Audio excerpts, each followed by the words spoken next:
The door was staring at Danny. She knew it wasn't possible. Doors don't have eyes. But she couldn't help but feel like this one did. It's been 3 days of feeling like she was being watched by a standard wood panel door when she decided to ask Marianne, the receptionist, about it. The kindly older woman smiled in the way she reserved for interview applicants. "A door? Why, sweetie, you mean the door to the break room, no? Why don't you show me where you think this door is?" So she did. Led Marianne to the far-end cubicle in the left wing of the office, past the quiet, studious taps of her co-workers filing their reports and playing solitaire. When they reached her corner desk, though, she halted. It was gone. She turned back to Marianne, feeling a hot flush creep up her cheeks. I'm sorry, Marianne, I must not have had enough coffee this morning. Sorry for being such a ninny," she called after the older woman as the floral print muumuu shuffled away. As soon as Marianne rounded the corner and disappeared, though, that feeling of being watched returned. She resisted the urge to whirl to the invisible eyes, to stare insistently at the wall that seemed to watch back. It wouldn't change anything to stare at a door that didn't have answers. With a sigh, Danny shuffled to her desk. As her cubicle came into view, she froze. A Word document was open on the screen that hadn't been there when she'd left to get Marianne.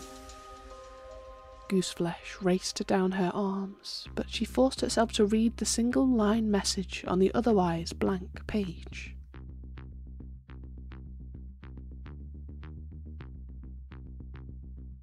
She jerked back from the screen, failing to suppress a sharp yelp of alarm. On tippy-toes, she strained to peek over the cubicles in sudden panic, looking for the source of the message. Each person and every terminal in the wing was just as serene as before. The soft clack of keys and shuffling papers the only noise, unmuddled as ever. Despite her racing heartbeat, she shrank back below the white formica dividing walls. Gripping her seat's arm, her fingers brushed over something gritty.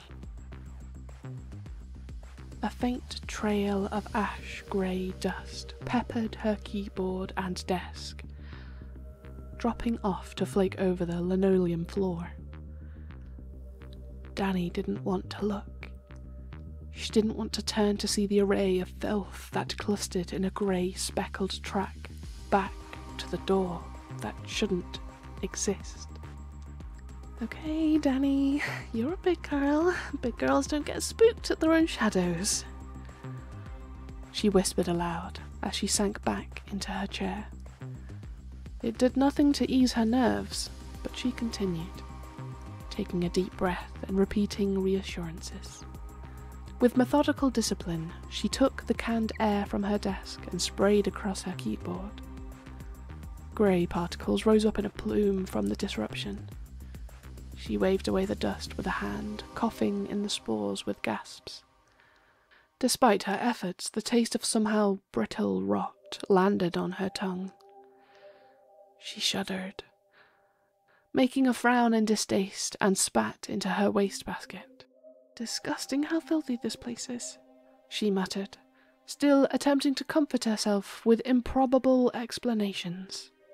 Just as she settled back into her chair, the words on the screen changed before her eyes.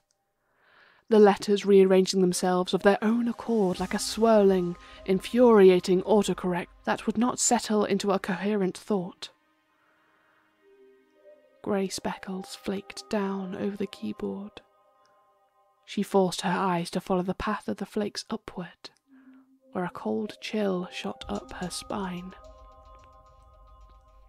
The ceiling was coated in an ever-growing pool of dingy ash. Bits started to shake loose from reverberations of 100 desperate wheezes in the east wing.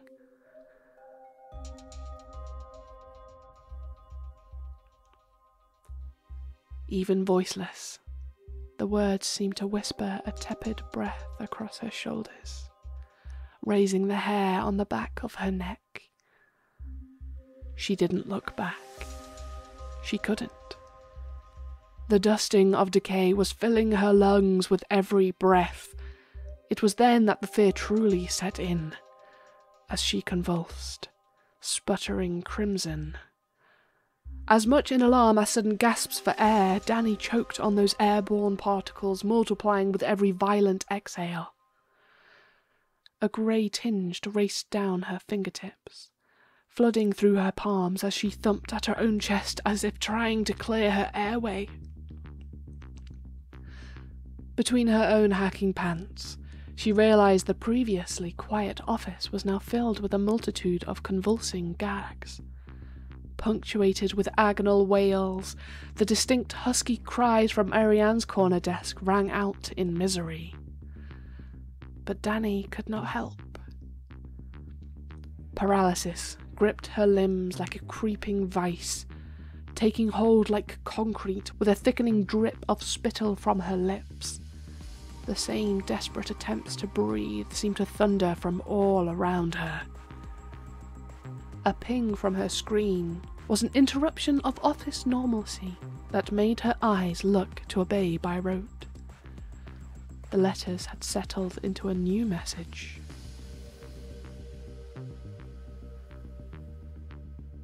Her body shuddered, racked with pain as the decay spread, dappling from the ceiling. But the decay could not be dislodged. The naturally pale pink of her skin seemed to leach to the sickly pallor. The letters rearranged themselves again before her eyes. Her heartbeat raced. The clamour and moans surrounding her were slowing to a subdued whimper and a gagging collective hiss. The struggle mirrored her own efforts as she fought to breathe, frozen in her clammy flesh like some unyielding elastic. The atmosphere changed. The way opened. Danny could not see it. She could not see the panelled door swing wide on a soundless hinge. She felt it, trembling as weakness overtook her body as the pressure of the office air changed. Tears made muddy trails of liquid salt down grimy cheeks.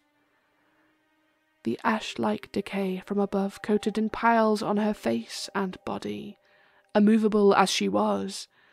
With the opening of the way, particles puffed in airborne clouds. A warm swell of putrid air surged from the way, sending prickles of cold and hot electricity down her body. The letters shifted on her screen one more time as the girl's eyes rolled back in terror and revulsion.